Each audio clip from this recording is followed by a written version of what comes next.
Så ja. Ja, hallå. Dags för en ny spaning och den här gången ska vi prata om att ta de fysiska mötena och flytta över dem till planerade digitala möten. För det finns en mängd fördelar och övergripande så handlar det om att man äger mötet på ett helt annat sätt. Man kan själv välja vilka kanaler som är lämpliga för det här mötet. Och när det kommer till kompetens så är det också så att rätt kompetens kanske inte är tillgänglig här och nu, men kanske vid ett annat tillfälle. Och vi kommer ta upp lite bra exempel på det här. Och ja, det första vi ska börja med det är ju vad vi kallar för rådgivande möten. Just det. Det är lite fascinerande att vi inte har kommit längre med digitaliseringen faktiskt kring det här. Det är ett otroligt kraftfullt verktyg att använda sig av och det är fördelar både för organisationen, verksamheten utifrån det du sa, att det går att planera kompetensen och när vi har mötena. Men det är också stora fördelar för kunden i det här fallet då. Men när vi pratar om planerade rådgivningsmöten så finns det ju en rad olika exempel på det. Men många gånger så kanske vi har möten idag med företag och myndigheter som sker fysiskt. Det betyder att vi behöver boka en tid, vi behöver resa dit, vi behöver sitta och vänta och sedan så ska vi ha det här mötet. Och ibland kan det faktiskt vara så att det dyker upp saker under mötet som jag kanske inte var förberedd på eller inte hade tillgängligt. Skulle jag däremot kunna vara hemma så skulle jag kanske lättare kunna plocka fram den informationen som krävs. Ett exempel kan ju vara när man håller på med bygglovshandlingar, bygglovsansökan. Kontakt med kommunerna där, ja. Exakt. Jag kommer ihåg själv när jag skulle göra det. Jag fyllde i den här bygglovsansökan som var ganska komplicerad och skickade in den. Efter några veckor fick jag svar att det var fel fil ifyllt då. Och så fick jag göra om allt det här. Här kan jag ju planera in ett möte med en bygglovshandläggare. De kan titta på min bygglovsansökan och se att jag fått med alla delar som är viktiga. Vi kan dela skärmar och så vidare. Och så får vi en väldigt effektivitet i mötet.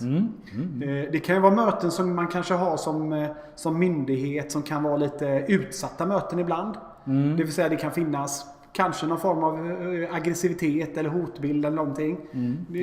Istället för att man då ska ta den risken att mötas fysiskt så kan man ju mötas digitalt. Tryggare. Och sen också just det här att man kanske har ett inloggningsförfarande med så att personen är identifierad, man vet vem det är man ska möta och så vidare. Så att både att kunna ha rådgivningsmöten, att kunna dela skärm till exempel, kunna dela information. Men att också ha det en miljö som känns trygg för exempelvis en handläggare då.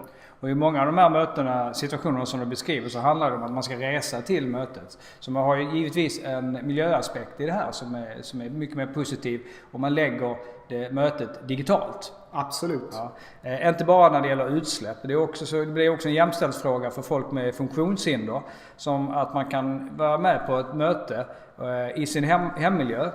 En hemmiljö som man kanske känner sig trygg med och som också fungerar bättre för ett möte än att jag ska ta mig land och rike runt för att ha ett möte. Just det. På ett annat ställe. Ja, absolut. Sen kommer vi till försäljning ju. Ja. Här finns ju enorma möjligheter och det är egentligen fantasin som sätter begränsningar. Ja, men vi kan ta till exempel att om jag säljer kök och har köksplaneringstjänster till exempel, så är det ju lätt hänt att man åker dit och så börjar man prata och diskutera, så kanske man får en fråga om detaljer som man inte kan svara på. Och så får man resa hem igen och titta. Här kan jag sitta i min köksmiljö och planera den tillsammans med en person digitalt. Jag kan använda kamera och så vidare, visa hur köket ser ut. Jag kan till och med måtta om det är någonting som jag inte har mätt upp till exempel. Ja, men varför måste jag planera det här? Jag kan inte gå in på hemsidan och jag vill ha rådgivning i kök.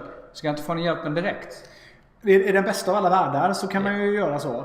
Men just det här möjligheten att kunna boka det här mötet digitalt kan göra att jag kan avsätta tid själv när det passar mig. Plus att man då också kan utnyttja resurser och det du var inne lite på som kan finnas på andra platser. Det kan ju vara så att vi är en kedja som säljer kök. Och jag vet att under vissa tidsperioder på dagen så är det väldigt, väldigt lugnt i min butik. Men då kan jag vara tillgänglig digitalt för kunder på andra platser i landet då. Ett annat situation är väl Tänk om försäkringar och bank där man vill ha en mer personlig relation. Ja. Vi träffar kunder som har exempelvis pensionsrådgivare och så vidare. Som reser ganska många timmar per vecka för att träffa kunder och sitta hemma och prata om pensionsförsäkringar, pensionslösningar och så vidare. Här kan man öka effektiviteten genom att ta de mötena också digitalt. Dela dokument, dela information. Man jobbar i ett inloggat säkert läge så att man är säker på att man möter rätt person. Och kanske börja den här kontakten med någon enkel kanal som chatt. Men jag som säljer produkten tycker att när det här ska säljas eftersom det är förtroende, via video kanske. Vi ska ha ett annat möte och då kan jag flytta det mötet till ett senare tillfälle. Till en bättre lämpad kanal där jag vet att försäljningen är mycket effektivare. Ja, absolut. Så att det är olika typer av planeringsverktyg som man kanske behöver jobba med. Rådgivnings, försäljning, pensionsförsäkringar och så vidare. Men också retail, personal shoppers.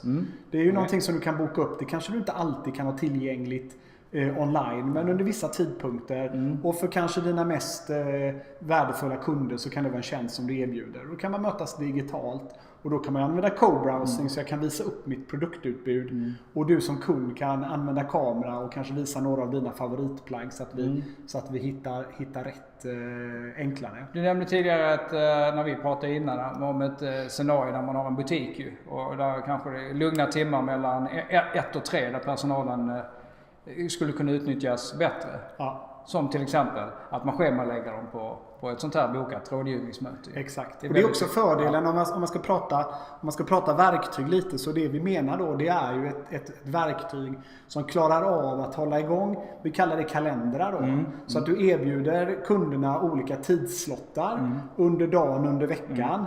Och de sätter du själv upp utifrån din kapacitet och din bemanning. Och sen erbjuder du kunden att boka upp de här och kunden får ut en bekräftelse på när mötet kommer ske, hur mötet kommer ske och har också möjlighet att omboka om det skulle behövas. För givetvis så finns det ju ett engagement-system bakom där, så det sker ju fortfarande en slags mappning utav besökarna efter vissa uppsatta regler. Och sen så erbjuder man dem de här kanske tidslotterna. Exakt. Ja. Och alla besökare kanske inte har möjligheten att ha den tjänsten heller. Så det kan bero lite grann på vilka flöden man vi vill inte erbjuda alla besökare heller det kanske. Men ett otroligt starkt verktyg och faktiskt lite konstigt att inte fler använder sig av den tjänsten. För att det finns egentligen inga begränsningar för vilka fysiska möten som du skulle kunna lyfta in i en digital miljö. Jag känner att det finns säkert anledning att återkomma till det här ämnet i en senare spaning. Ja. Vi håller där för den här gången.